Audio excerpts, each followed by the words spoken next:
I focus a lot on cognition, cognitive health, also women's health and hormones. And I work a lot with menopausal women, peri and postmenopausal women. And so I would say those are probably two really large areas of focus. So hormones in the body pretty much impact every biologic process. So they're going to impact cognition, weight gain, metabolism. So pretty much every system or function in the body is impacted by a hormone. Hormones are sort of chemical messengers.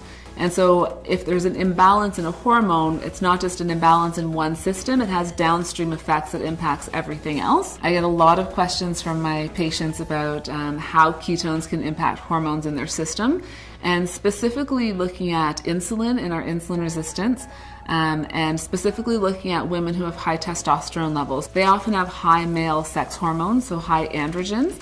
And they're also quite insulin resistant. And so insulin resistance means that your body's not responding to insulin. So your body just keeps making more insulin to try and force the response that it's looking for.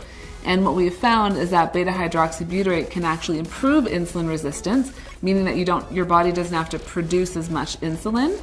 That's a good thing because insulin is a storage hormone. So if you have a lot of insulin, it tells your body store fat right around the middle. So we often see that in women when they're moving into menopause, they naturally become insulin resistant. So all of a sudden they're doing everything they used to do, but they can't lose weight. That's because insulin is spiking and it's telling their body store fat right around the middle. There's something called estrogen dominance.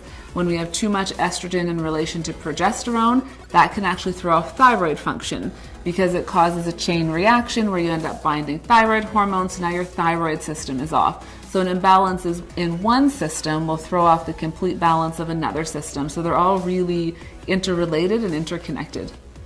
There's a lot of concern that the ketogenic diet, so if somebody, for example, is in adrenal fatigue, that it's not going to be beneficial from a hormone perspective.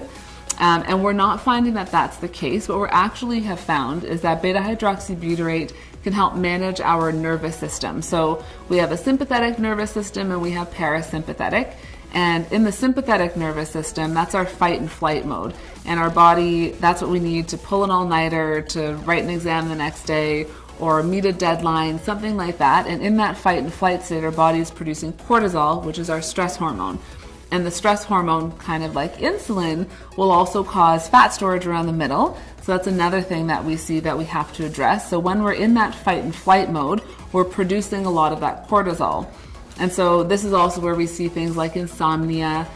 So we need to transition from sympathetic to parasympathetic, which is that calm nervous system. And what we have found is that beta hydroxybutyrate can actually help maintain the balance between sympathetic and parasympathetic, and actually encourages that parasympathetic or the calm state. And in that calm state, we're not pushing cortisol, our stress hormone, and we're not in that sort of fight or flight state. It calms the nervous system down, will calm the cortisol levels as well.